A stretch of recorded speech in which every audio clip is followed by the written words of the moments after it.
ଆମ ଓଡ଼ିଆ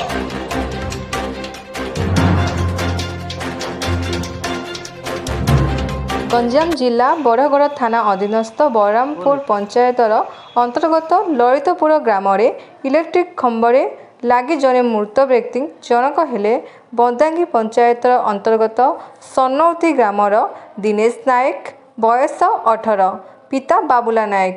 ସୂଚନା ଅନୁଯାୟୀ ଆଜି ସକାଳ ନିଜ ଗ୍ରାମରୁ ବାହାରି ବରରାମପୁର ପଞ୍ଚାୟତ ନିକଟସ୍ଥ ଲଳିତପୁର ଗ୍ରାମରେ ଟେଣ୍ଟ ପକାଇବା ପାଇଁ ଆସି ଟେଣ୍ଟ ପକାଉଥିବା ସମୟରେ ହଠାତ୍ ଗୋଡ଼ ଖସି ଯାଇଥିବାରୁ ଇଲେକ୍ଟ୍ରିକ୍ ଖୁଣ୍ଟିରେ ଲାଗି ଯାଇଥିଲା। ସେଥିରୁ ଆହତ ଅବସ୍ଥାରେ ସଙ୍ଗେ ସଙ୍ଗେ ବରଗଡ଼ ମେଡିକାଲକୁ ଅଣାଯାଇଥିଲା। ତ ପିଲାଟିର